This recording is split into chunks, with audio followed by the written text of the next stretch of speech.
Hola, muy buenas, te doy la bienvenida a mi primer programa por aquí en este canal. Me presento antes de empezar con los temas del día. Mi nombre es Adrián Fernández, soy periodista, actualmente resido en Australia y esencialmente no me considero un experto de nada.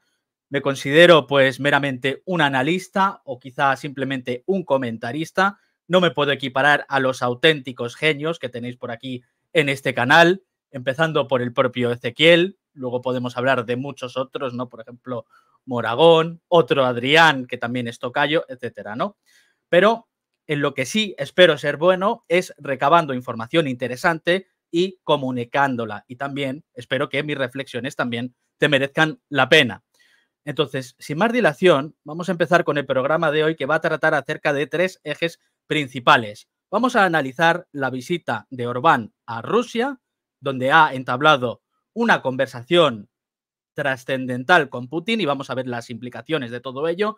Vamos a ver también las lágrimas que ha derramado esto entre el escenario atlantista, ¿no?, de la Unión Europea, la OTAN, Estados Unidos.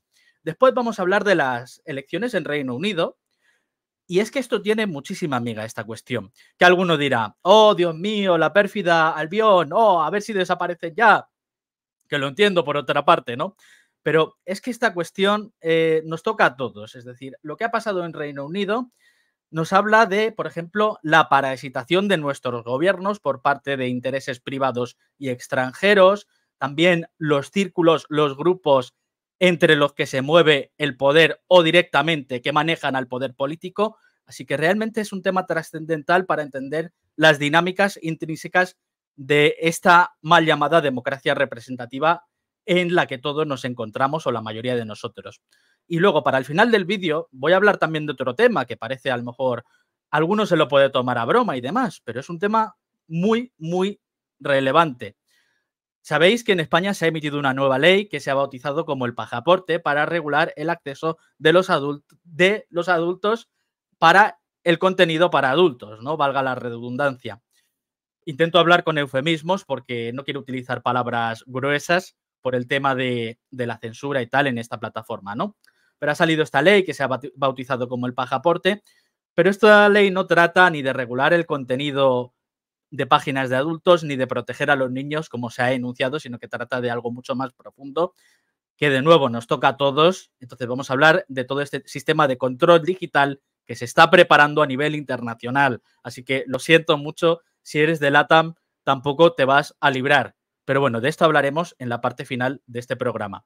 Entonces ya vamos a iniciar con la cuestión del día, que es esta visita de Orbán a Rusia, ¿no? Así que aquí lo tenemos. Primero ha hecho una parada en Ucrania, en Kiev, y bueno, esta imagen vale más que 1000 palabras, como se dice, ¿no?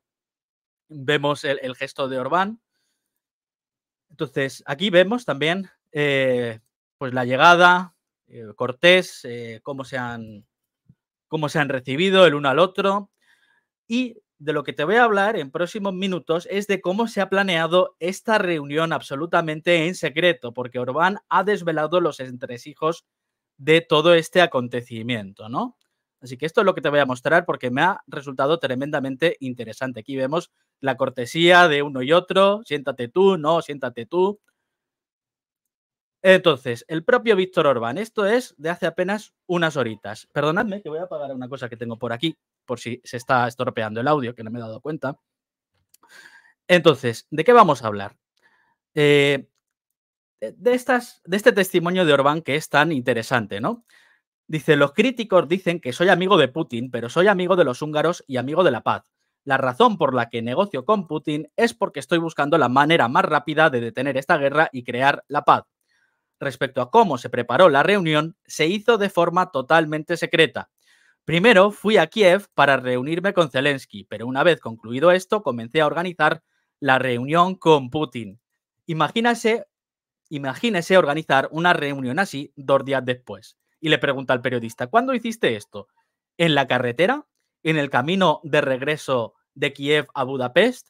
Y dice: no, le envié un mensaje secreto al ministro de Asuntos Exteriores, Peter Sarto, para que organizara, porque las telecomunicaciones están bajo vigilancia de otros grandes. Nos está diciendo, nosotros, como parte del gobierno, sabemos perfectamente que todas nuestras comunicaciones están comprometidas y que están bajo la vigilancia de grandes países. ¿A quién se podrá referir? Creo que todos nos podemos hacer una idea, ¿verdad? Entonces, un dato bastante curioso. Entonces, organizaron esto completamente en secreto y continúa el texto. Intenté mantenerlo fuera del radar hasta que se dieron cuenta de que un avión militar húngaro pedía permiso para sobrevolar Polonia. Fue entonces cuando se filtró esto que iba a realizar esta visita, pero hasta entonces todo estaba bajo control. Tendré algunas reuniones la próxima semana que serán igualmente sorprendentes y están bajo estricto control. ¿A qué reuniones se referirá Orbán? En Europa se están moviendo cosas, como vamos a ver en próximos minutos. Cosas bastante sintomáticas de este cambio en las placas tectónicas con respecto al sentir popular con respecto a la guerra, ¿no? Y continúa esta entrevista. Dice, volvamos a los rusos, dice el periodista. ¿Cómo nos podemos preparar mentalmente para esta cuestión? Y dice Orbán, hacer la paz es una acción cristiana, es una acción basada en la actitud cristiana.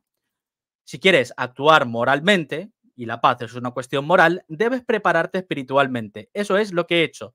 Tomé una decisión sabiendo que vendrían malas reacciones de Occidente y de Bruselas, pero convencido de que este es el único camino y es el deber que debo cumplir en este momento.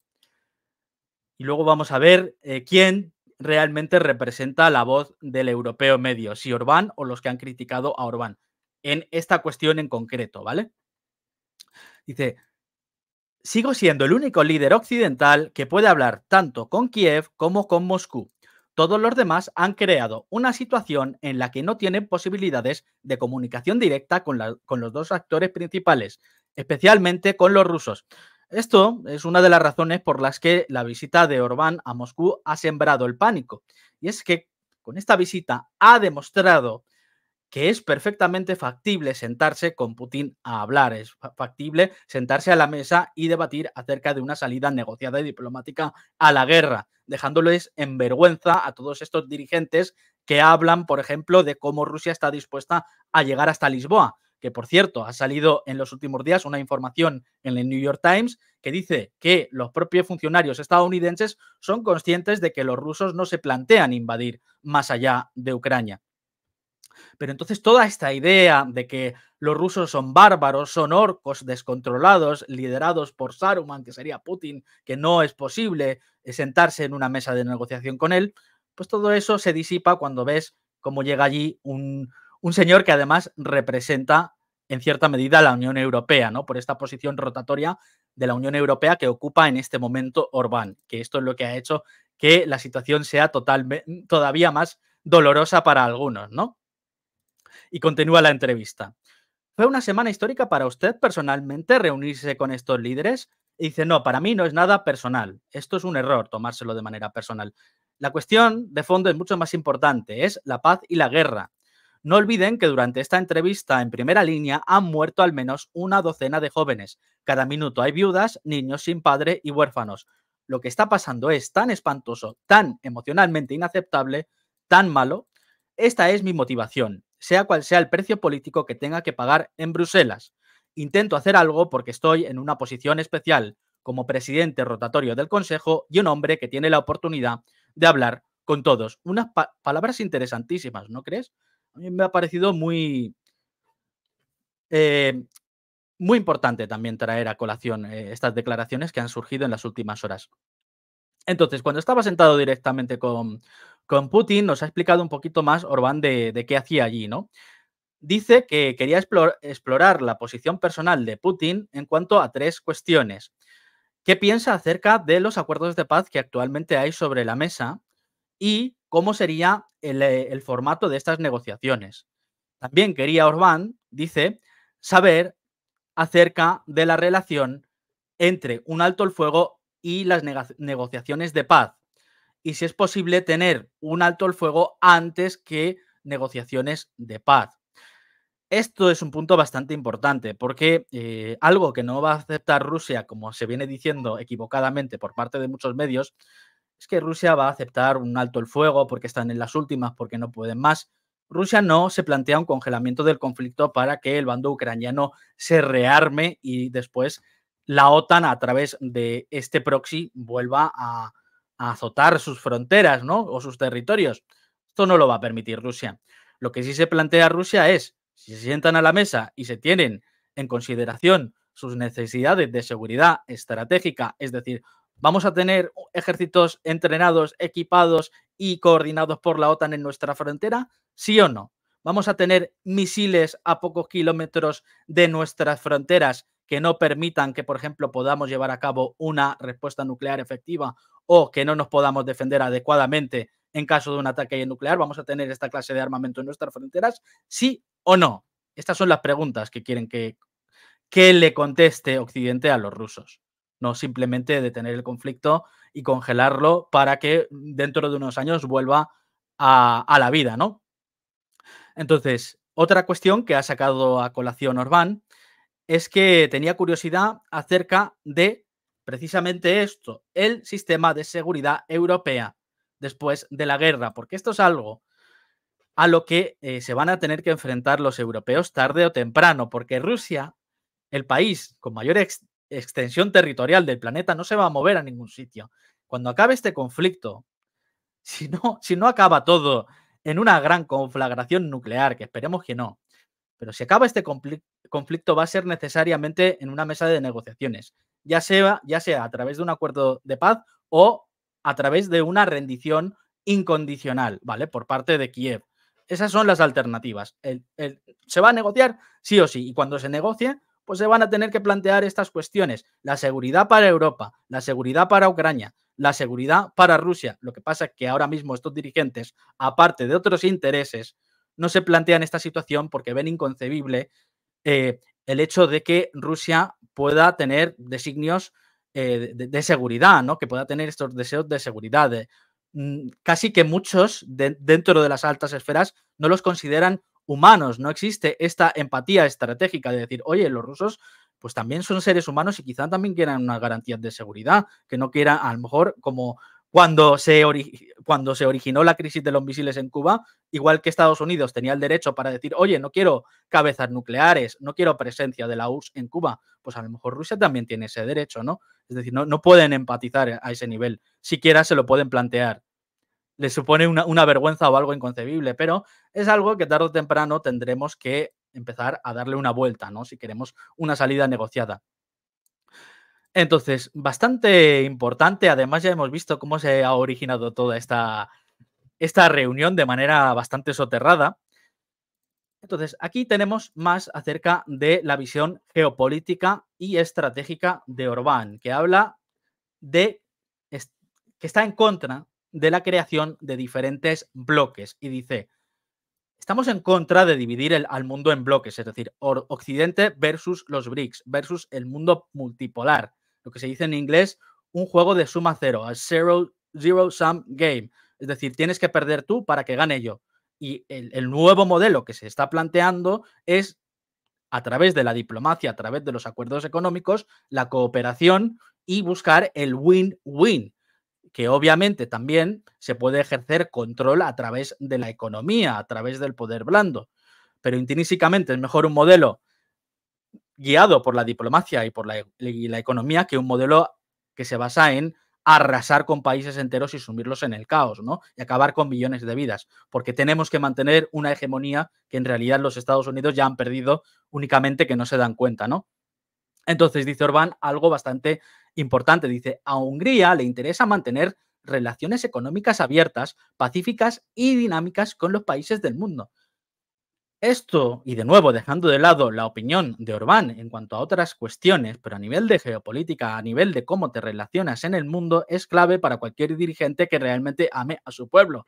Porque si tú no te guías por una serie de preceptos ideológicos, por un fanatismo, y lo haces en base al interés de tu propia ciudadanía, lo lógico es que mantengas todas las puertas abiertas para buscar siempre cuál es el mejor acuerdo, lo que más te interesa, eh, para el bienestar de tu pueblo, económico, industrial, etcétera, etcétera.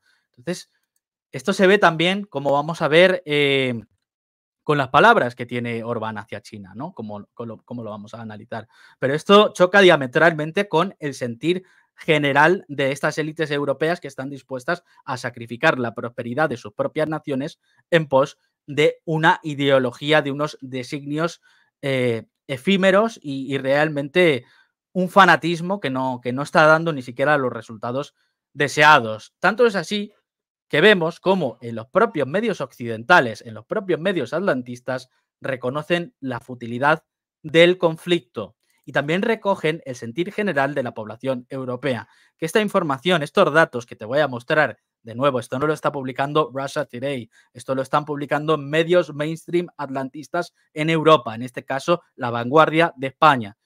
Dice, los europeos creen que Ucrania debe negociar ya la paz con Rusia. Entonces, yo la pregunta que te voy a plantear es, ¿quién tiene realmente el mandato de la ciudadanía europea? ¿Víctor Orbán, que recoge este sentir cada vez más presente y mayoritario entre los europeos? ¿O estos líderes europeos de la Comisión Europea, Kaja Kallas, von der Leyen, Borrell, ellos que solo hablan de guerra, de conflicto? ¿Quién representa más a los pueblos europeos, no? Entonces, este artículo de La Vanguardia me ha resultado muy interesante, ¿no? Y te voy a traer un breve extracto. Dice aquí, los aliados mantienen su apoyo militar, pero consideran que Ucrania no puede ganar esta guerra en el campo de batalla. Es que en el momento en que haces esta afirmación, el momento de negociar es ahora, y más si estás viendo que los avances rusos son imparables y son inexorables, lo que significa que, según pase el tiempo, la posición negociadora de Ucrania será peor. Están reconociendo ya en medios mainstream, Ucrania no puede ganar en el campo de batalla, están publicándolo así. ¿Tú te imaginas qué se diría de alguien que publica algo así hace 1 o 2 años? Tampoco hace falta imaginártelo. Putinista, herramienta de Putin, traidor, espía, etcétera. Un avasallamiento, una persecución. Pero mira, cientos de miles de muertos después, parece que se van dando cuenta de esta realidad. Entonces, ya te digo que estos datos son importantes para el análisis que voy a realizar posteriormente. Dice, la Unión Pública Europea se mantiene firme detrás de Ucrania, aunque no cree que pueda derrotar a Rusia. Solo los ucranianos mantienen la fe en la victoria y aquí hay un gran asterisco muy importante que te voy a desvelar en unos minutos, ¿no? Entonces, solo los ucranianos y creo que son los estonios los que creen en esta victoria, según una encuesta del Consejo Europeo de Relaciones Exteriores. La Unión Europea es la que nos está dando estos datos. La amplia mayoría de sus aliados europeos están de acuerdo en seguir enviando armas y municiones al frente, pero no para que Ucrania gane la guerra, sino para que pueda negociar una paz ventajosa con Rusia. Esto ya sabemos, los que seguimos el conflicto, que no tiene ni pies ni cabeza ni tiene sentido, porque si tú estás perdiendo un conflicto, mañana lo vas a perder más fuerte que hoy, ¿vale? Nos cuela alguna interpretación sesgada, por decirlo suavemente, obviamente, este artículo, pero encapsula información, ya te digo, muy relevante. Dice, se abre paso, por tanto, la idea de que la mejor solución no es luchar hasta el final, sino hasta que la mesa de negociaciones esté equilibrada. Ahora no lo está. No, pero es que después va a ser peor el tema, ¿no? Este semestre ha sido desastroso para Ucrania. Ha perdido terreno y ha visto cómo el ejército ruso ha destruido la mitad de sus centrales eléctricas. Imagínate lo que significará esto para el invierno en Ucrania.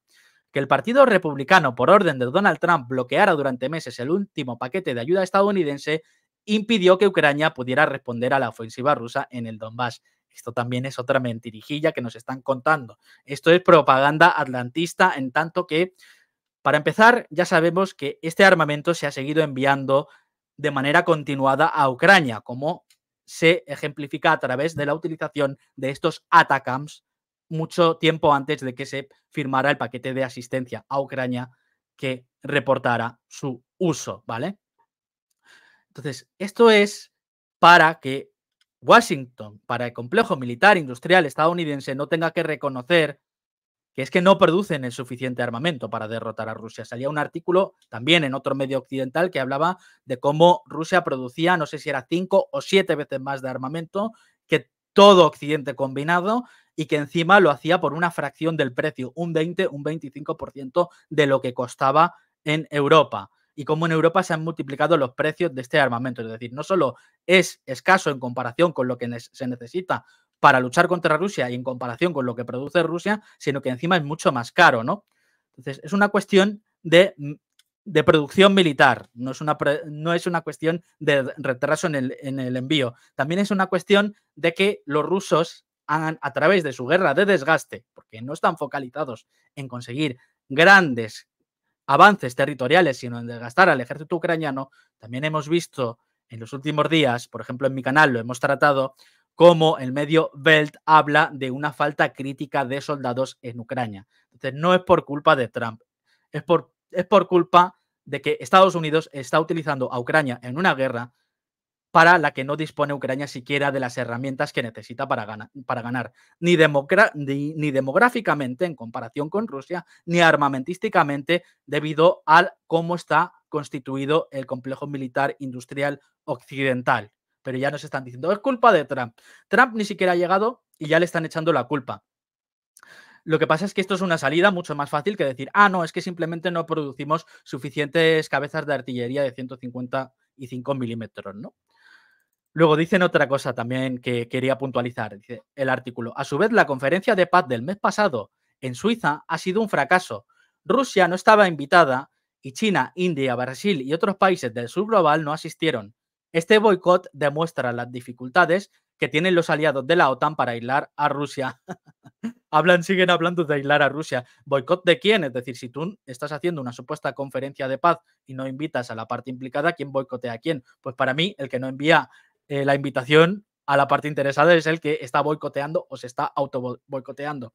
Y me parece interesante esta afirmación porque en el momento que salió esta noticia acerca de la fracasada cumbre de paz de Zelensky, un periodista, que es de los pocos que se atreve a decir la verdad en un gran medio mainstream en España, dijo esto, lo señalaron en ciertos medios españoles y bueno, saltaron todos a acosar diciendo, no, es que mira, si es que han firmado muchos países este acuerdo de paz, mira la Conchinchina y Tombuctú y no sé qué, y dices, vamos a ver, que cualquiera con dos ojos en la cara puede ver que ha sido un fracaso esta cumbre de paz y ahora ya no lo reportan también medios occidentales, no lo reafirman.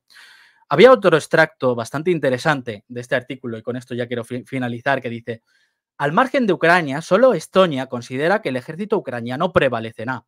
El resto de los 15 países encuestados de la Unión Europea, repito, creen que se han de poner en marcha los esfuerzos diplomáticos para llegar a un acuerdo con Rusia, que esto es lo que pide la propia población. Y hay que tener en cuenta todos los cientos de millones de euros invertidos en propaganda, todo el acoso al que se ha sumido a cualquiera que se saliera de este mensaje, todo el macartismo, es decir, acusar al otro que presenta argumentos fundamentados de ser un agente extranjero, ¿vale? Esto es realmente un cáncer para el debate público, en el que los que mantienen una postura que además ha demostrado ser la correcta, simplemente se les silenciaba, se les atacaba, se les perseguía, se les censuraba. Y ahora, incluso pese a todo ese intento de imponer una narrativa única, en una propia encuesta de la Unión Europea nos están diciendo que la mayoría de países de Europa, la mayoría de ciudadanos, dicen que se han de poner en marcha ya los esfuerzos diplomáticos. Entonces, ¿quién representa a quién?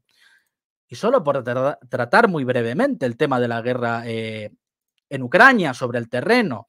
Dice, ¿te acuerdas de cuando Avdiivka era la línea del frente? Eso era en febrero. Aquí vemos la toma de esta ciudad fuertemente fortificada en el Donbass, que la tomaron los rusos. Fue cuando se empezó a hablar de estas bombas guiadas de enorme potencia, las FAB, ¿vale? Y de su uso, que ya es extenso y que ya se reconoce de nuevo también en medios occidentales, que el impacto que está teniendo este armamento es completamente devastador. Pues aquí vemos, incluso bajo los estándares atlantistas de medimos la guerra en función al territorio que se conquista y no las vidas que se pierde y no al armamento que se pierde, incluso en base a ese baremo, Rusia continúa avanzando día tras día tras día y existe una incapacidad manifiesta del ejército ucraniano por detenerlos. Entonces, lo que chilla toda esta situación y la lógica y el sentir popular, pese de nuevo a toda la propaganda vertida al respecto, es que se ha de buscar una salida negociada. Pero, sin embargo, vemos, por ejemplo, a halcones como Kaja Kallas, que han denunciado esta visita de Víctor Orbán, diciendo que Víctor Orbán no representa a la Unión Europea ni las posiciones de la Unión Europea. Acabamos de ver una propia encuesta de la Unión Europea que nos dice que Orbán sí representa la posición de la Unión Europea al respecto. Dice, está explotando la presidencia de la Unión Europea para sembrar la confusión. La Unión Europea está unida claramente detrás de Ucrania y contra la agresión rusa. Está tan unida que en su propia nación, Kaja Kallas, está perdiendo resultados electorales debido precisamente a la situación económica y a su posicionamiento sobre la guerra. También hemos visto que esto ha pasado en países como Francia, como Alemania, donde el propio Macron y el Olaf Scholz han dicho de su propia boquita, sí, el sentir popular cada vez está más en contra de este conflicto, ¿no? Y aquí tenemos otra muestra más de esto que te digo. Son datos que provienen de fuentes mainstream de think tanks atlantistas. Encuesta. La mayoría de las personas buscan una salida negociada, quieren que se acabe el conflicto ya.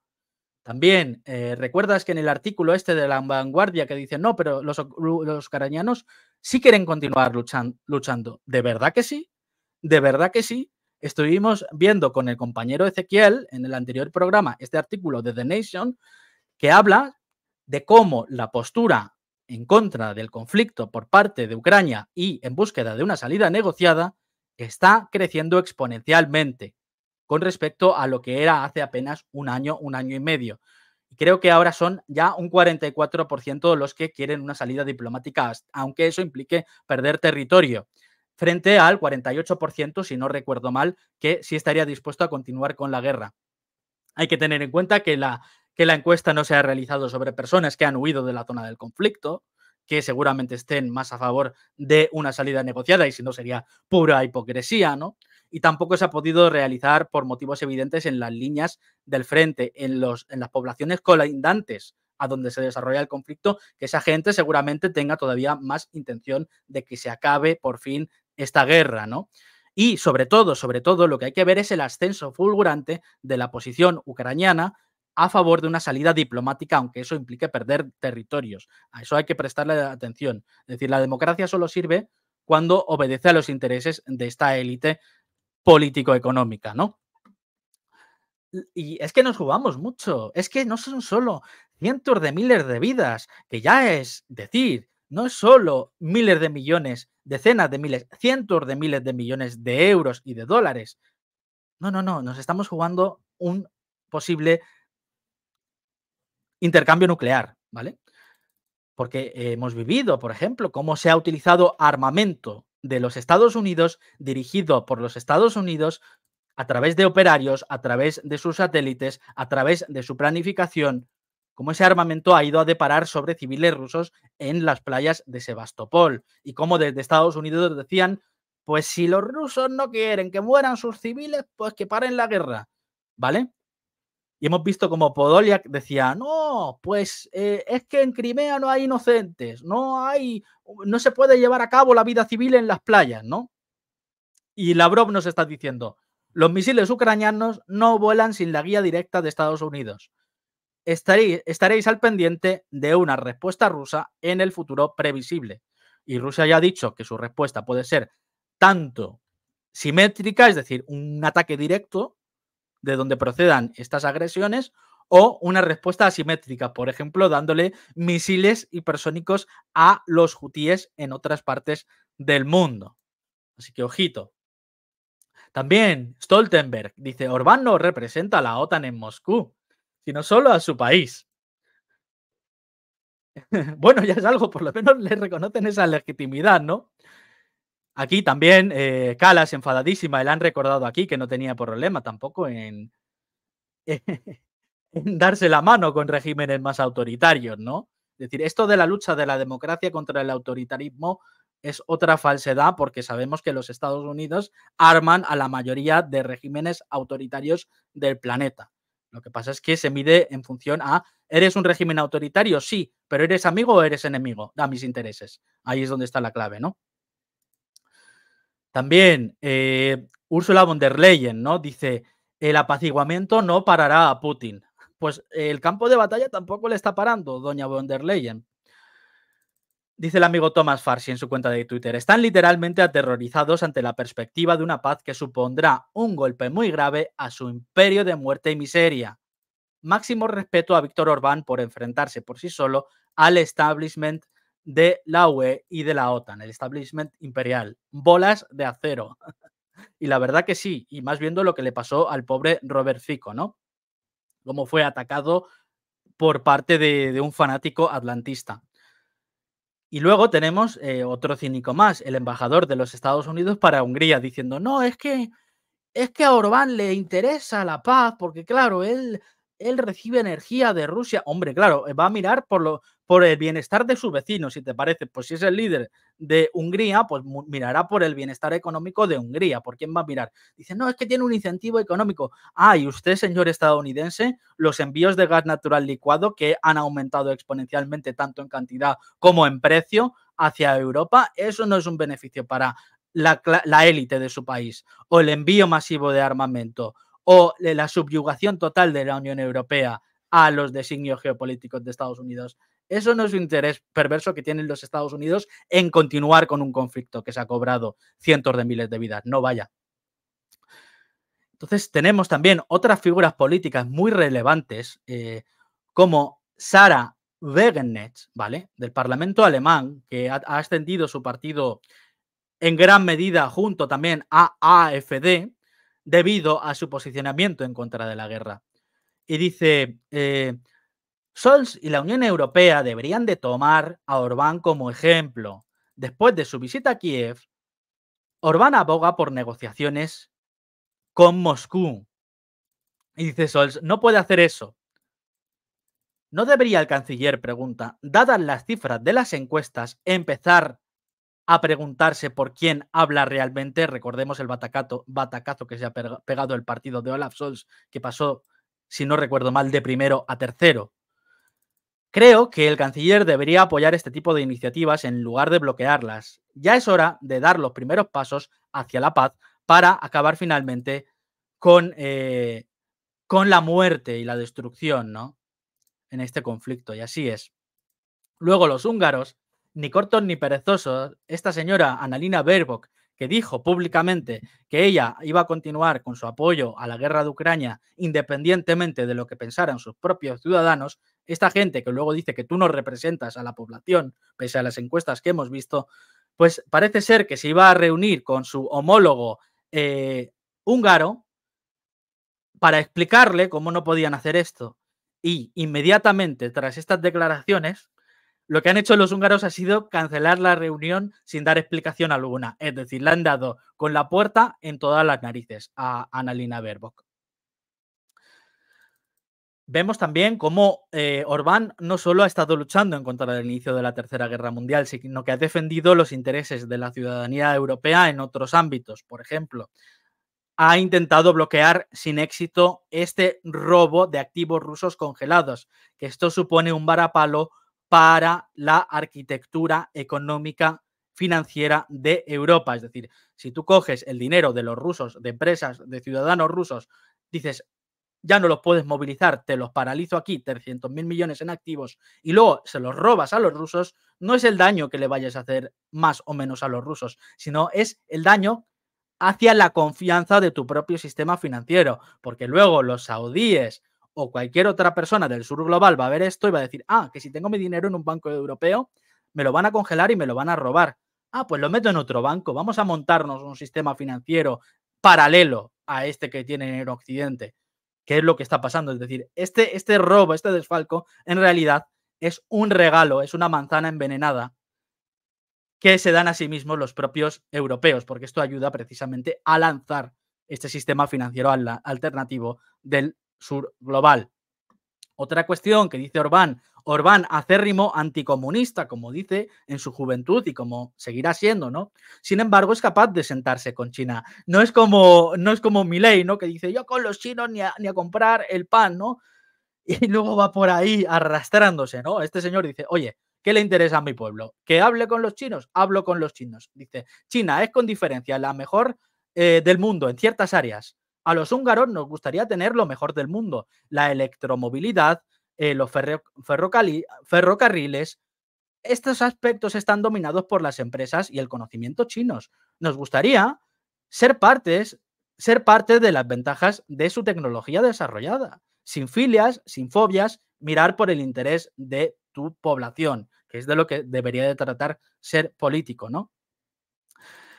Y Robert Fico también ha aplaudido esta visita de Orbán. Recordemos que le descerrajaron 4 tiros por literalmente por su oposición a esta guerra, por parte de un tipo que dijo abiertamente que le había atacado por su posición con respecto a la guerra de Ucrania, que es algo que no se repite, no se dice lo suficiente.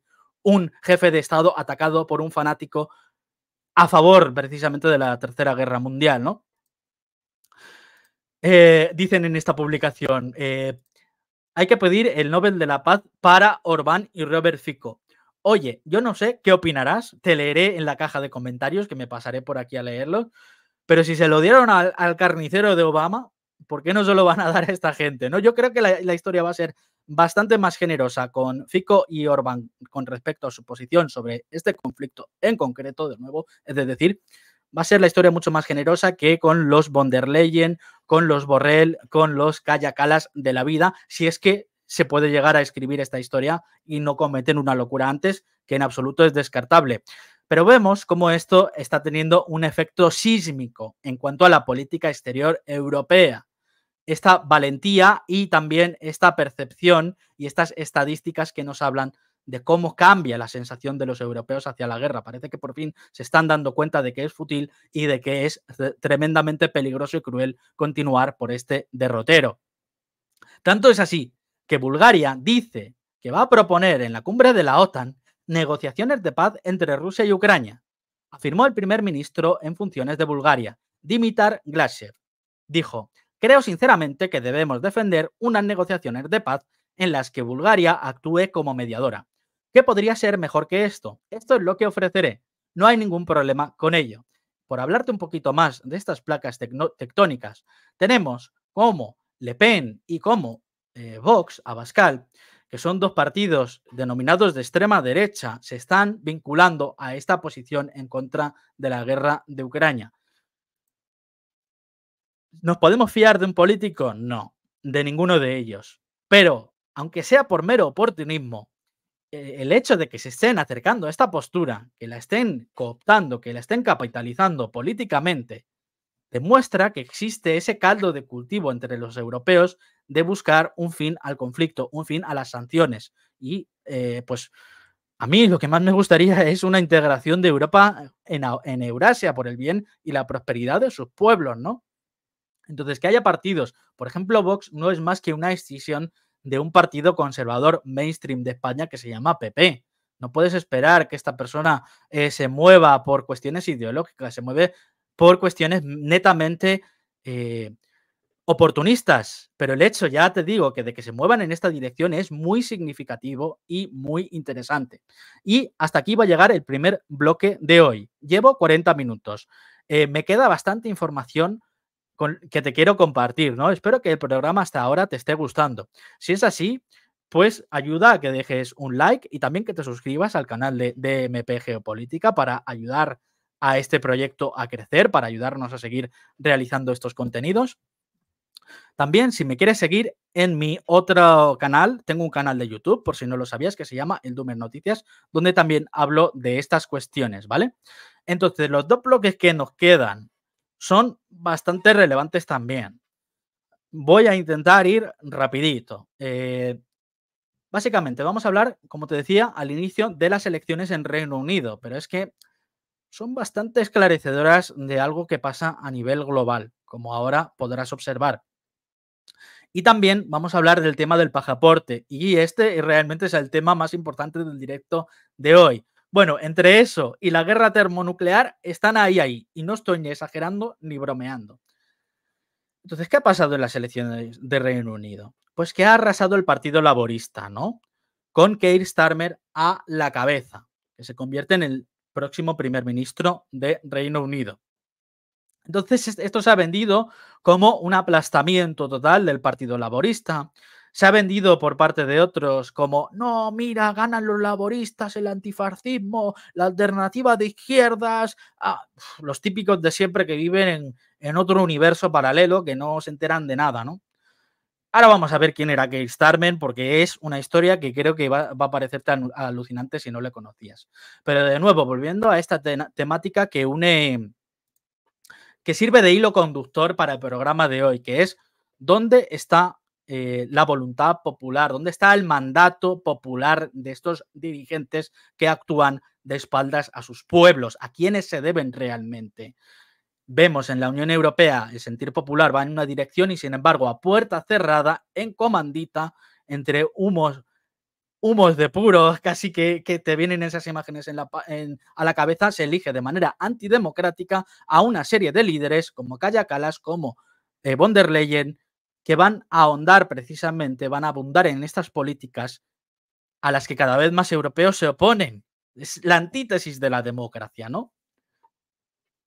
No solo es que no te representen, es que representan los intereses contrarios al sentir popular. Lo que están es para gestionar a los pueblos, para imponerle una serie de medidas y una serie de conceptos y de ideas. Y esto también casa con el tema del pasaporte y todo este imperio de la censura, ¿vale? Que planean imponer a la ciudadanía a lo largo y ancho del mundo. Pero aquí lo tenemos. Victoria aplastante del Partido Laborista. ¿En qué situación está Reino Unido? Algunos pensarán, bueno, país rico, tal. Está aumentando exponencialmente la pobreza. Dice un artículo de la BBC. La crisis energética, el precio de la energía, ha creado la subida más acuciante de pobreza absoluta en 30 años en el Reino Unido, el mayor incremento en 30 años. Dice, estas subidas de precio tan altas después de la invasión rusa de Ucrania significa que cientos de miles de personas más han caído en la pobreza. La figura ha ascendido a 12 millones en 2002-2023, 600.000 más, ¿vale? Eso quiere decir que la pobreza en Reino Unido ahora está en el 18% de su población. Casi un 20% de la población de un país supuestamente rico es considerada como pobre. Y es gracioso que reconozcan esto. Después de la invasión rusa de Ucrania, ¿quién impuso sanciones contra Rusia? Porque Sunak ya ha dicho, no, esto, mira, las sanciones de Putin, que nos dejó de pasar el gas. Yo ya lo advertía cuando empezó este régimen de sanciones para tratar de hundir la economía rusa. Digo, ojito, porque esta gente va a imponer las sanciones y luego cuando salga mal, porque ya se está viendo que está saliendo mal, van a decir que todo es culpa de Putin. Es su respuesta mágica para todo. Todo es culpa de Putin. El descontento popular, el auge de partidos extremistas, el aumento de la pobreza, que la gente lleve la contraria a la narrativa imperante. No es culpa de que tus políticas vayan en contra del bienestar de tu propia población. No, no, no. Todo es culpa de Putin. Entonces las sanciones las impusieron ellos, pero la culpa también es de Putin. Entonces aquí por lo menos en el artículo reconocen de manera soterrada que tras las sanciones contra Rusia, que solo han conseguido que la economía rusa, por ejemplo, un dato de los últimos días, ya se considere a Rusia como un país, una nación con poder adquisitivo alto, según informes de estamentos de organizaciones occidentales, eso es lo que han conseguido las sanciones, mientras que la pobreza en Europa, en Reino Unido, está en aumento. Una política así solo puede ser llevada a cabo por una persona ideologizada, fanatizada, que se debe a otros intereses que no son a los que debería de estar prestando atención.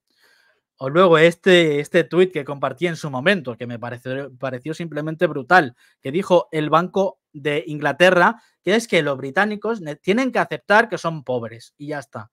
Tú tienes que aceptar que vas a ser más pobres, ¿no? Entonces, en todo este ambiente es cuando surge esta figura, este líder, si es que se le puede llamar así, del Partido Laborista, que lo primero que ha dicho no es que va a acabar con la pobreza, con la desigualdad. No, no, no, no. Dice, para mí, el primer deber de mi gobierno es la seguridad y la defensa, es decir, el ejército, lo militar, lo mismo que Rishi Sunak. Dice, el apoyo irridento a la OTAN y, por supuesto, reiterar, como hice ayer con Zelensky, el apoyo que le daré a su país y a nuestros aliados con respecto a Ucrania. Es decir, eso es a lo que Ellos ya nos dicen lo que son, ¿no? Para algunos este es el supuesto, bueno, antifascista, por el pueblo, gente que obviamente siempre se dedica a hacérselo encima en público, ¿no? Luego, las palabras de Biden al respecto, que han recogido muchos, que dice: "La felicitación de Biden solo incluye estos deseos, estas ansias de una mayor beligerancia y de continuar con los conflictos", ¿no? Para eso sí le funciona bien el coco a Biden, ¿no? Dice: "No hay, ninguna duda, Biden, que bajo tu liderazgo nuestros 2 países van a continuar con su relación especial. Estamos trabajando juntos, en casi todos los problemas, en apoyar a Ucrania, es decir, apoyar la guerra, en la guerra económica contra China", dice, "manejando la competición contra China y avanzando la cooperación en el Indo-Pacífico con AUKUS", que eso también es otro delirio atlantista, una vergüenza para Australia, que también es una nación ampliamente y claramente parasitada por intereses extranjeros en contra de los designios de la mayoría de su población. Y dice Starmer: "Esta relación especial es la piedra angular de nuestra defensa, nuestra seguridad y nuestra prosperidad". ¿La prosperidad de quién? Me pregunto. La de unos pocos, ¿no? A uno y otro lado del Atlántico. De la City de Londres a Wall Street. Esa es la prosperidad de la que habla. Eh, es que es muy importante esto, porque realmente Keir Starmer tenía un mandato popular claro. Keir Starmer ganó las elecciones con la segunda participación más baja en la historia del Reino Unido desde 1885 y uno de los porcentajes de votos más bajos de la historia. Aquí lo vemos claramente en esta gráfica. Solo el 57% de los votantes salieron a votar durante estas elecciones. Esto es algo que se repite constantemente en las elecciones europeas. También se ha visto, cada vez hay más personas desencantadas con este sistema que realmente no da salida a sus problemas, ¿no?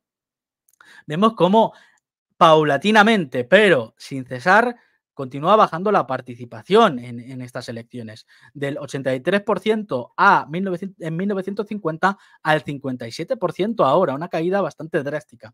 Entonces, ¿qué pasa? ¿Por qué realmente ha habido una sobredimensión de la representación laborista? Porque Reino Unido tiene un sistema de circunscripciones en el que el ganador se lleva todo y el resto de votos se va a la basura. Esto lo que premia, lo que incentiva es los partidos que tengan una presencia amplia y potente, es decir, los partidos mayoritarios, los Tories, los laboristas, a lo largo del país tienen la capacidad para imponerse más fácilmente y ahogar, asfixiar a las personas que llegan de abajo, a los nuevos partidos que irrumpen con más o menos fuerza. Porque si no tienes una maquinaria bien establecida en muchos de estos lugares, aunque saques un porcentaje importante de votos para ser tus primeras o segundas o terceras elecciones, no vas a ganar absolutamente nada.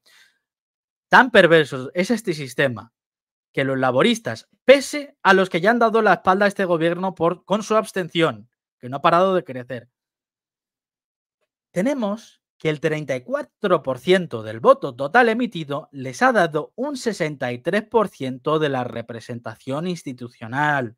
Es una sobredimensión tremendamente perversa, ¿no? Aquí lo vemos, como dicen, no, ha habido un aumento de voto al Partido Laborista. Mentira, no ha habido ningún aumento. Ha habido un aumento de la abstención, de nuevo, un repunte, pero lo que ha habido es una caída drástica de los Tories, ¿vale? E incluso es que los laboristas, pese a todo lo que vamos a ver ahora, han obtenido menos votos que cuando se presentó Jeremy Corbyn, que va a ser un tema clave del que vamos a hablar. Pero es que esto, como te digo, esto es un reflejo de las mal llamadas democracias representativas a lo largo del mundo y cómo no están funcionando para dar alivio al problema a los problemas de la población. Seguro que tú en tu país, en Latinoamérica, en España, todos nos sentimos reflejados con lo que pasa. Fíjate en este dato de una agencia pública de Demoscopia en Reino Unido, que resulta que incluso pese a la abstención, pese a la sobrerepresentación y los pocos votos que ha obtenido el Partido Laborista, incluso en comparación con anteriores elecciones en las que los propios laboristas se estaban autosaboteando. Pese a eso, incluso los que han terminado votando por este partido, la mayoría de ellos, el 48%, más el 13% de los que dicen que necesitamos un cambio, la mayoría vota en contra del otro. Solo el 5% vota a un partido porque esté de acuerdo con sus políticas, porque piense que este partido va a dar salida a su problemática. Esto es una perversión y esto es un fallo total. Esto no, el sistema en su concepción actual no está ayudando a las personas, no les está solucionando sus problemas. Esto es un problema, un problema sí, para todos nosotros sí, ¿no? ¿Esto es un error? No, esto es por diseño, ¿vale? Porque aquí de lo que se trata es que hay unas élites extractivas, unas élites globalistas que dirían algunos, ¿no? Las grandes corporaciones, la industria financiera, la industria armamentística, etcétera, etcétera. Pues estos grupos que tienen cooptados a estos gobiernos supuestamente representativos, lo que hacen es extraer la riqueza, extraer los impuestos del ciudadano de a pie y saquearlo. Vemos también un aumento exponencial de la desigualdad a lo largo del mundo y cómo a partir especialmente de 2020 el número de millonarios no ha parado de crecer y millonarios como por ejemplo Mark Zuckerberg y demás, pues se han hecho inmensamente ricos. Es decir, no es un fallo, no es un bug, es un feature, no es un error, es una cosa que está diseñada así, extraer y someter a los pueblos, robarlos al máximo. Entonces, sí, bueno, la gente ve que este sistema no da salidas, pero es que este sistema no está concebido de esa manera, ¿no? Fíjate que otro dato también tan esclarecedor. Financial Times, la confianza del pueblo de Reino Unido en los partidos políticos colapsa a un 12%. Y mucho me parece. Entonces, más allá de este análisis acerca de lo que representa este actual sistema, ¿no? Y cómo no da salida a los deseos del público.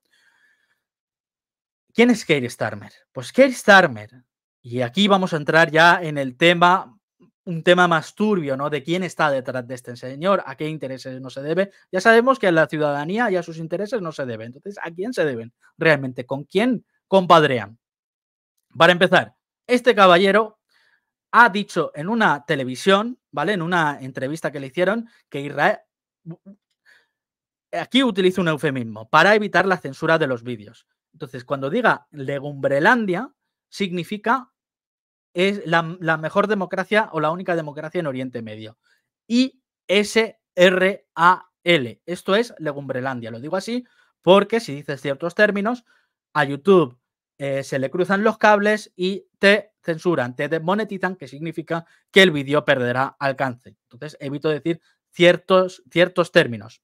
Entonces dice, Legumbrelandia tiene el derecho, en una entrevista públicamente, a cortarle la comida, el agua y la electricidad a 2 millones de personas en Gaza.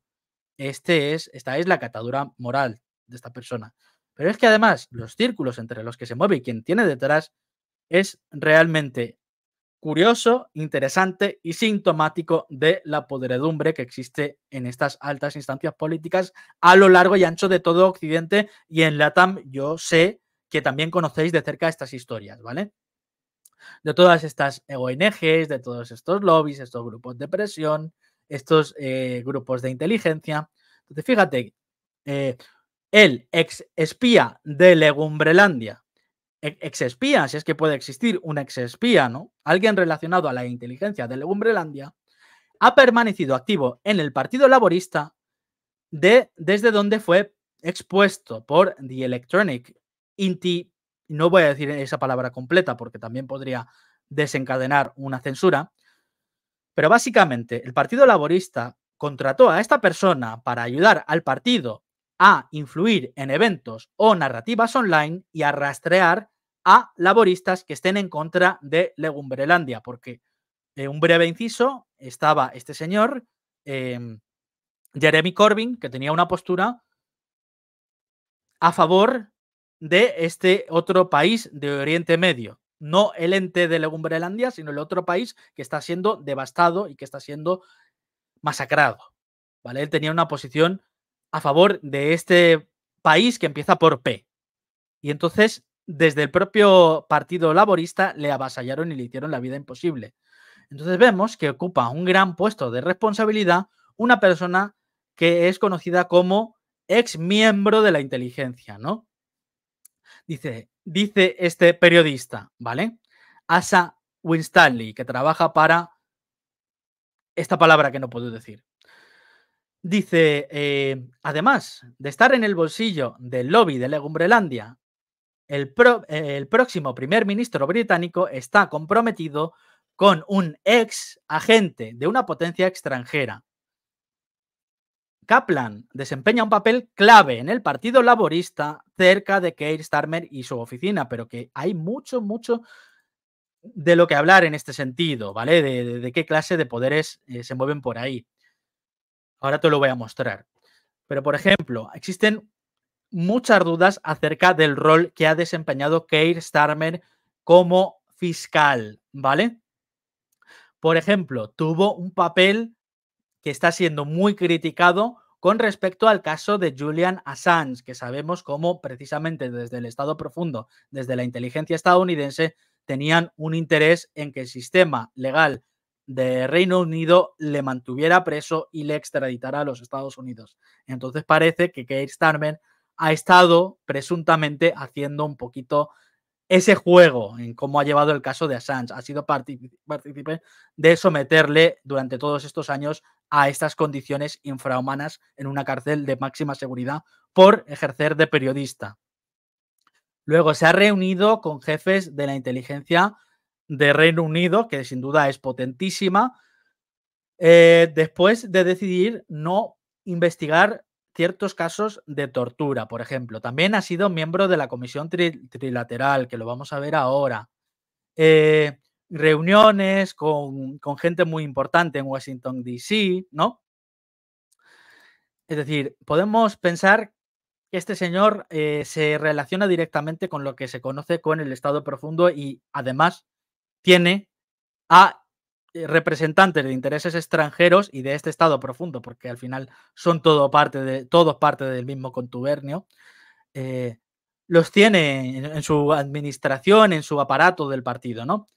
Entonces también ha salido a la luz el siguiente documento, por el cual la policía secreta de Checoslovaquia en la época de la Guerra Fría mantenía los documentos de un Keir Starmer mucho más joven en el apartado dedicado a agentes de inteligencia. Así que según este directorio, esta persona desde una edad temprana habría estado relacionado con la inteligencia pues o de Gran Bretaña o de otro país. Más datos de otro medio bastante interesante, aquí lo tienes, ¿vale? The Classified UK, que habla mucho de estos temas. 2/5 del gabinete de Keir Starmer han sido financiados por lobbies pro Legumbrelandia. Y aquí tenemos una investigación de Al Jazeera donde una representante del Partido Laborista ha sido documentada hablando de recibir 1.000.000 de libras, ¿vale? Por parte de una potencia extranjera. Dice, tenemos el dinero.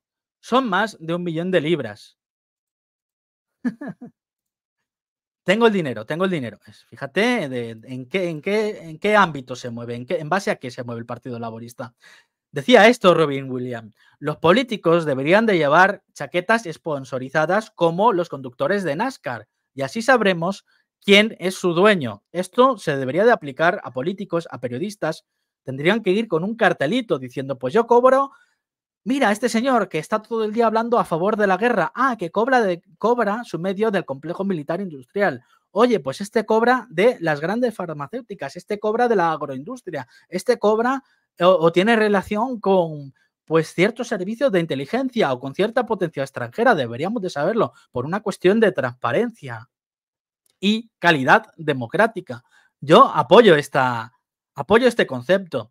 Además es muy curioso porque muchas veces los propagandistas, porque no llegan ni a periodistas, que acusan todo el rato a los demás de estar pagados por potencias extranjeras, son precisamente los que reciben dinero pues de grupos que representan, por ejemplo, los intereses del Departamento de Estado, del complejo militar industrial estadounidense, etcétera, etcétera. Y luego tienen el desparpajo de ir por ahí señalando a la gente diciendo, no, tú te tienes que callar porque tú eres un agente del maligno, estás pagado por no sé quién, mientras que reciben directamente su salario de ciertos grupos, ¿no? Entonces, para ir cerrando ya el tema de Keir Starmer y sus vinculaciones, esto es muy esclarecedor. Dice también este artículo de The Classified UK, que hacen una labor periodística encomiable. Recomiendo mucho que le sigáis si entendéis inglés. Dice, Keir Starmer se unió a un grupo secreto vinculado con la CIA mientras servía en el gabinete en la sombra de Corbyn. Este señor, Keir Starmer, ha formado parte del gobierno de Jeremy Corbyn, que tenía unas posiciones que no interesaban a Legumberlandia, que no interesaban a los Estados Unidos, que era querido por una parte importante del electorado, que realmente tenía un movimiento, que realmente tenía, volviendo a ese concepto, un mandato popular y el apoyo de una sección del pueblo, Corbyn sí lo tenía. Este señor, actuando en el gabinete de Corbyn, actuó para boicotear incluso sus prospectos electorales contra un gobierno conservador. Es lo que hemos visto a lo largo de mis programas también, de cómo, por ejemplo, en los Estados Unidos primaban una victoria de Trump ante Hillary Clinton que, por ejemplo, concederle la oportunidad a Bernie Sanders de medirse ante Trump, aunque Bernie Sanders tenía muchas más posibilidades de ganar ante Trump. ¿Por qué? Porque los intereses económicos que dirigen estas naciones prefieren que gane pues otro candidato que está bajo su control o que no va a molestar demasiado estos intereses económicos, ¿no? En el momento en que tú parece que vayas a agitar el árbol, ahí es ya cuando les da igual, izquierda, derecha, van a apoyar a quien sea. En el caso del Partido Laborista, Keir Starmer, ya te digo, que actuó para incluso torpedear los esfuerzos de su propio partido. Y vemos cómo este señor, mientras estaba en el gobierno de Corbyn, se unió a la Comisión Trilateral en 2017-2018, cuando era secretario para el Brexit. Dice, es uno de los dos grupos parlamentarios británicos. Starmer habló en esta sede junto con ex jefes de la inteligencia británica, estos dos grupos de la inteligencia británica. El exdirector de la CIA dijo en 2019 que haremos todo lo posible para evitar que Corbyn sea elegido. Es decir, una persona de otro país diciendo, pues en este otro país no va a salir elegida esta persona que además tenía el cariño de parte de su población y el apoyo de la misma. El ex portavoz de Corbyn le dice a The Classified que la membresía de Starmer era claramente incompatible con las políticas laboristas declaradas en ese momento, porque hubo mucho conflicto dentro del Partido Laborista, porque Corbyn, si no recuerdo mal, estaba a favor del Brexit y Starmer, para dinamitar, torpedear y generar este caos interno, se puso a defender la política contraria de la que le pedía el líder del partido, ¿no? Aquí tienes esta noticia por si te interesa mirarlo. Y bueno, pues por ejemplo, también se habla de su manejo del caso de Jimmy Savile, que es un personaje realmente tenebroso y terrorífico. Pues parece, bueno, hablan ahí de cómo bajo ciertos intereses de la Casa Real posiblemente pues haya actuado de una manera criticable, ¿no? Starmer, es decir, es un personaje de cuidado.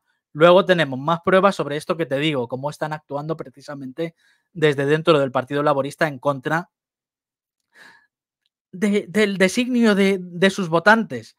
Pues salieron una serie de mensajes que hablaba en los que miembros del equipo del Partido Laborista estaban activamente haciendo una campaña para perder las elecciones, ¿vale? Sin más, sin más.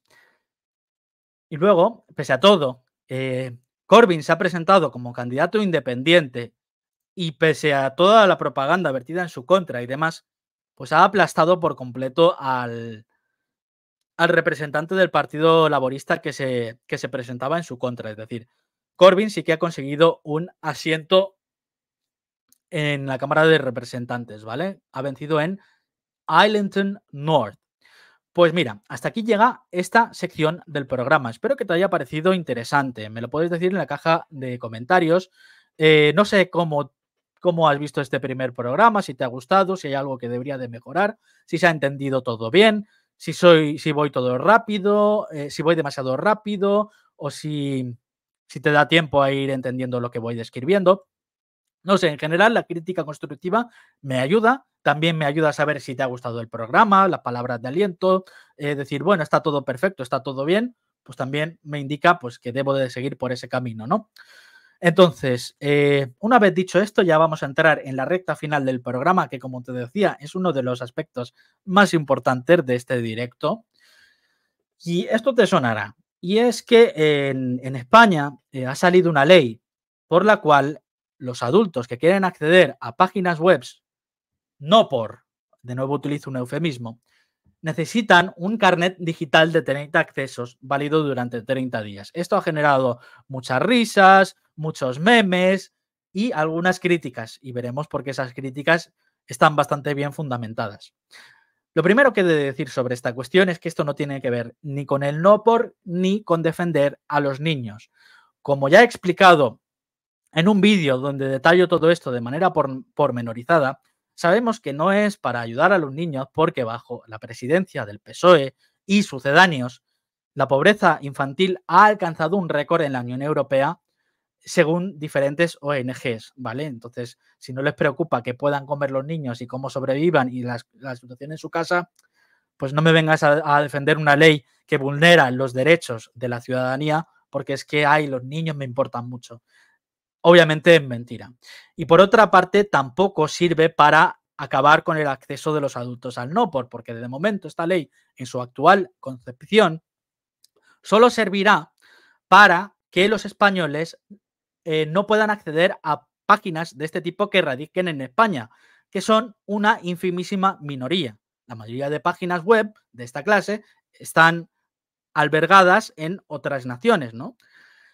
Entonces, ya tal y como está concebido, te chirrían muchos conceptos. Entonces, en este artículo del Mundo, que es muy bueno al respecto, donde consultan a un experto, este señor, hablando para un medio mainstream, un experto en ciberseguridad, nos detalla, por una parte, que cuando las personas pidan estos créditos para acceder a páginas para adultos, el gobierno tendrá acceso a esta información, que si uno es mal pensado, como debería de ser, viendo qué clase de elementos nos gobiernan y para qué intereses, si el gobierno sabe en qué páginas te metes o que dejas de meter, eso ya es un riesgo para tu seguridad importante y puede dar lugar a diferentes chantajes. Luego también, esto no queda exento de que a través de un posible hackeo se filtren los accesos que llevan a cabo los ciudadanos a esta u otra página, vulnerando así su privacidad de la que presuntamente deberían de gozar. Pero hay algo mucho más importante que eso.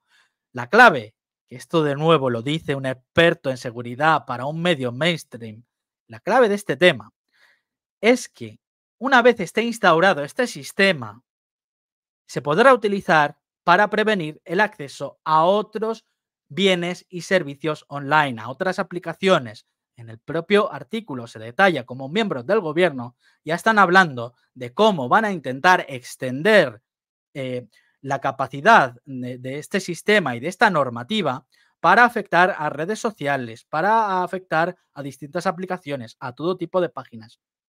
Entonces, una vez tú montas esta infraestructura el día de mañana, tal y como te previenen de nuevo en esta publicación, el gobierno, si lo decide, lo que puede hacer es prohibirte como ciudadano acceder a esta u otra página, acceder a este u otro bien. También te tendrán controlado qué haces, dónde accedes, a través de qué, a través de lo que se conoce como el DNI digital, las identificaciones digitales.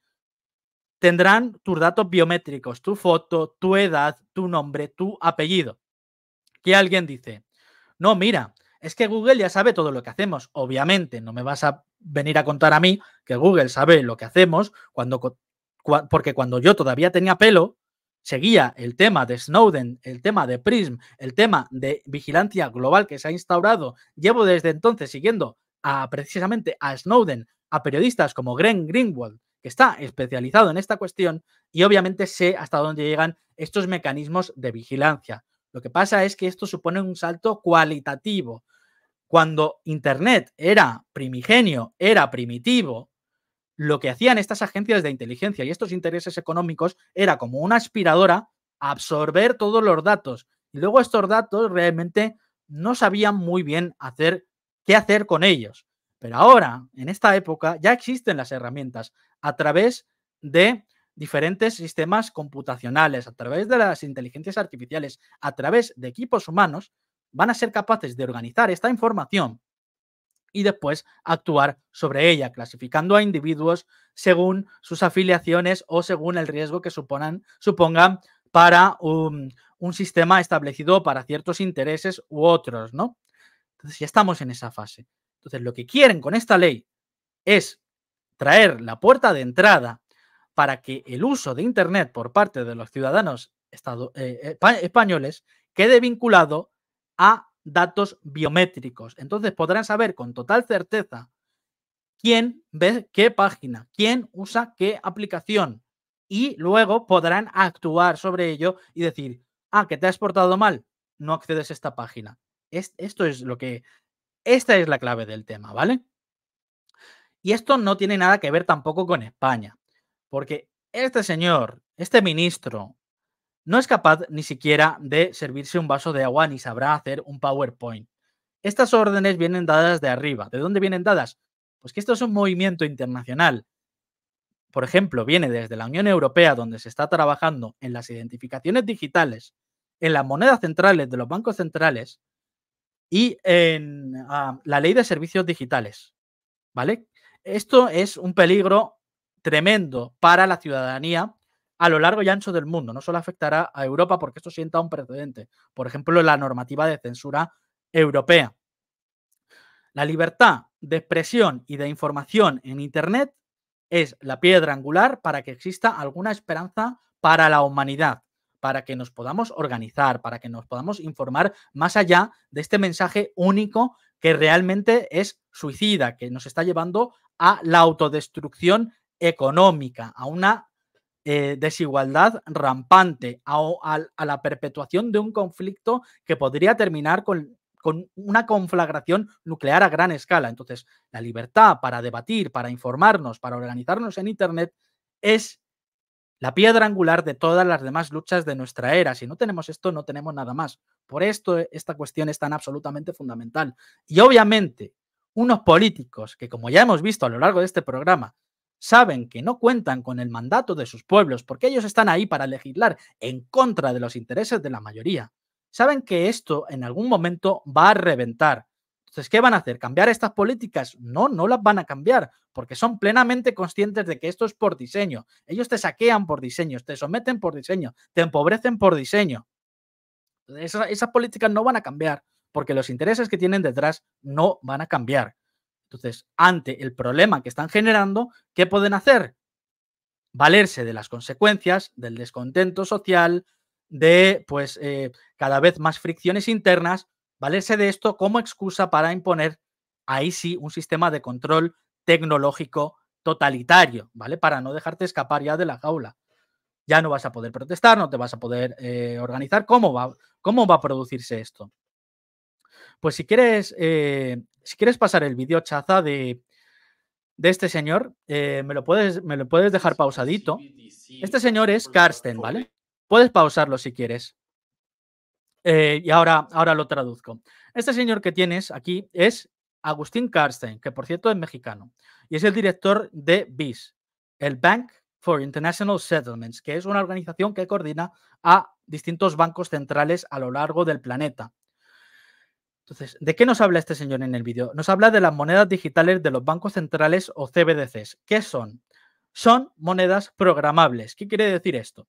Quiere decir que en estas próximas emisiones monetarias, estas élites económicas tendrán la potestad de decidir para qué se utiliza, para qué no se utiliza, si este dinero caduca, si este dinero no caduca, si este dinero lo puedes utilizar en unos productos, si no lo puedes utilizar en estos productos. Si tienes una identificación digital y te estás portando mal, pues a lo mejor ya no puedes utilizar este dinero, ya no te funciona, o ya no puedes comprar ciertos productos, etcétera, etcétera. Es decir, es la herramienta de control tecnológico totalitario más terrorífica que la humanidad haya conocido, porque jamás hemos tenido estas capacidades para controlar y vigilar a gran escala la población. Es algo que Orwell ni siquiera podría haber soñado.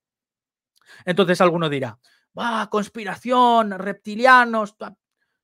Yo lo que te voy a traer en este programa, en los próximos minutos, es como ellos de su boca te están diciendo para qué van a utilizar esta herramienta y cómo la van a utilizar.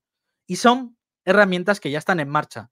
La ley de servicios digitales para censurar el discurso en Internet en base a lo que ellos decidan qué es la verdad. Ya vimos a la señora von der Leyen diciendo que los rusos luchan con chips de lavavajillas, a la BBC diciendo que los rusos luchan con palas, durante 2 años persiguiendo, acusando, silenciando a los que decíamos, yo no tanto, pero a otras personas le han hecho la vida imposible, yo no tanto porque no tenía tanta presencia, haciéndole la vida imposible a los que decían, oye, que es que esto no se va a solucionar en el campo de batalla por parte de Ucrania. Eso eras un agente del maligno. ¿Quién tenía razón? ¿Los que decían que se luchaba con palas o los que decían que ese conflicto no lo iba a ganar Ucrania, que no lo iba a ganar Occidente? Pues los que decían que los rusos luchaban con palas y que había que seguir enviando dinero y armamento son los que van a dirimir qué es la verdad en Internet, qué se puede decir, van a hacer pre-banking, que es decidir ante un evento qué argumentos se pueden utilizar y qué no se puede decir, el precrimen en su máxima expresión. Es decir, si ocurre un evento sensible, dirán, pues tú no puedes decir que este evento ha sido causado por tal y por cual. Eso lo llaman pre-banking, le ponen aquí esta terminología tan rimbombante, ¿no? Eso es la ley de servicios digitales.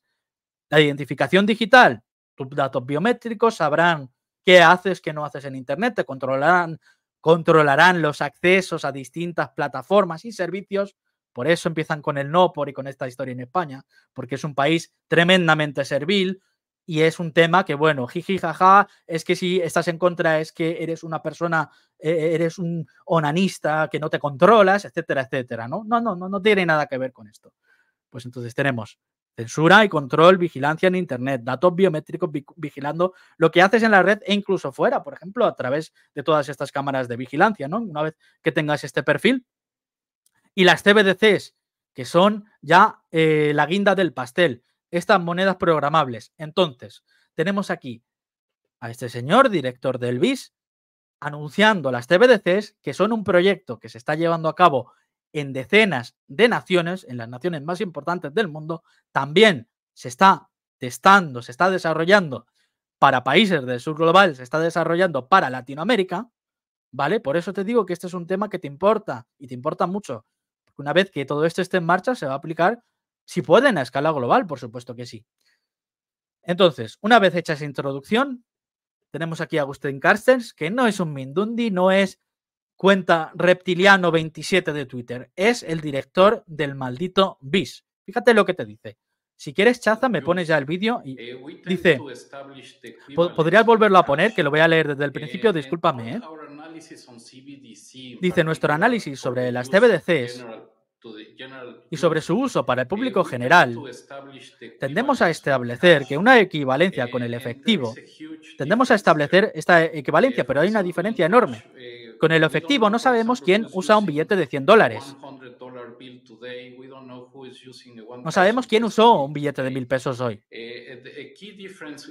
La diferencia clave entre el efectivo y las CBDCs es que el Banco Central tendrá el control absoluto, recalco, control absoluto de las normas y regulaciones que determinarán el uso de esta expresión monetaria. Y además tendremos la tecnología para obligar, para imponer su cumplimiento.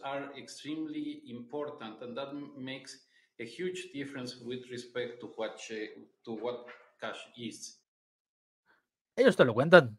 Estas son las mismas élites económicas y financieras que ya controlan prácticamente todos los aspectos de tu vida, que lo tienen todo, pero dicen que lo tienen casi todo, pues lo quieren todo. Entonces, esto no es algo de un futuro distante, de otro mundo, de un capítulo de Black Mirror. Mira, fecha de 25 de junio. El proyecto transfronterizo de las CBDCs, M-Bridge, sigue avanzando. Y aquí tenemos a este señor que verdaderamente parece el típico banquero prototípico de la serie de dibujos donde te ponen, le falta casi el sombrerito este, que ahora no me acuerdo de cómo se llama, pero casi que le falta el sombrerito, el monóculo, ¿verdad? A Carstens. Pues estos son los proyectos que están en marcha. En el caso de la Unión Europea, tenemos el euro digital.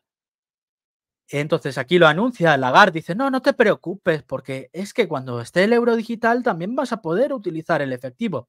Esto va si te lo crees tú. Van a montar toda esta infraestructura para que luego tú te la saltes a la torera utilizando cash, utilizando efectivo. Obviamente no. Te lo dicen para colarte esta normativa, para colarte estos instrumentos y una vez que los tengas ya puestos, estas esposas ya no te las vas a quitar de encima.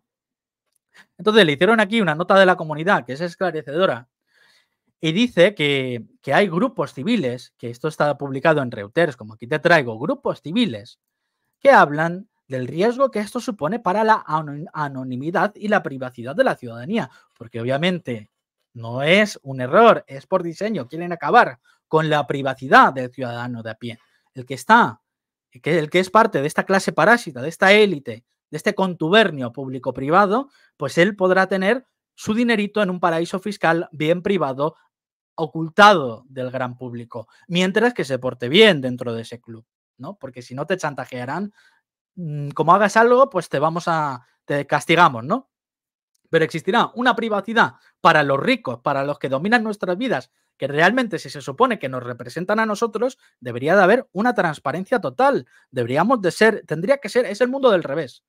La privacidad para el ciudadano de a pie debería de ser máxima y la vigilancia para los movimientos de los que gestionan el dinero público, de los que toman decisiones que afectan a millones de vidas, ellos son los que tendrían que tener los ojos puestos sobre ellos todo el rato, ¿no? Pero es al contrario, ellos tendrán la privacidad y tú tendrás la transparencia y no tendrás ningún tipo de privacidad, ¿no? Luego también esta nota de la comunidad dice, el euro digital no ofrece ningún beneficio claro, pero tiene muchos riesgos. Es decir, ya hacemos transacciones hoy día sin necesidad de esta moneda.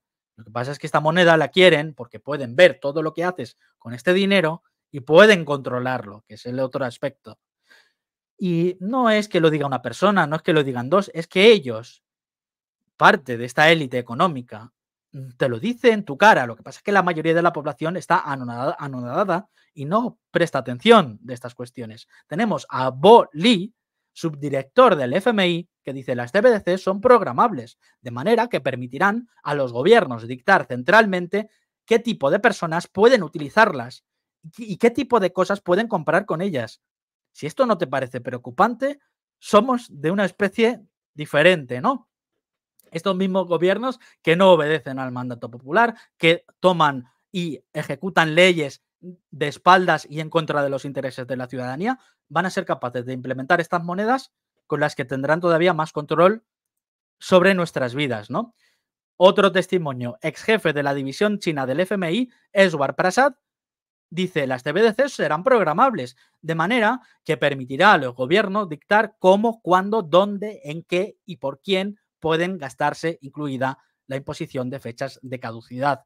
No lo digo yo, lo dicen ellos.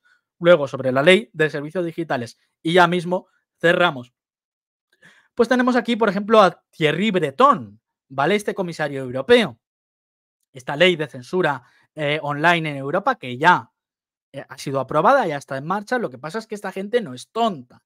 Lo que hacen es la de la rana hirviendo, te van a ir censurando poquito a poquito. Ay, no, mira, ese es de ultraderecha, ese es de ultraizquierda, ese es reptiliano, ese habla de esta cosa, este habla de otra cosa. Por eso hay que censurarlo. Primero van con los bordes, poquito a poquito, hasta llegar al punto que quieran. O pueden aplicar también la de la doctrina del shock, tal y como detalla Naomi Klein, que es sobre lo que se cimentó precisamente todo este imperio de vigilancia que surgió a partir del 11S. Es decir, no es por la seguridad de los ciudadanos, es por la preservación de la democracia, por eso tenemos que vigilar a todos. Pasa un efecto traumático, te lo venden como algo por el bien y la seguridad, para proteger a los niños, para proteger a los gatitos, y aprovechándose de ese shock emocional, de ese terremoto social que provoca un incidente grave, aprovechándose de eso, ese shock, te cuelan la ley. Es decir, si hay una guerra, si hay un colapso económico, si hay algún incidente grave, entonces tienen ya montada toda la infraestructura de la ley de servicios digitales y simplemente tienen que darle al interruptor y ponerlo al máximo.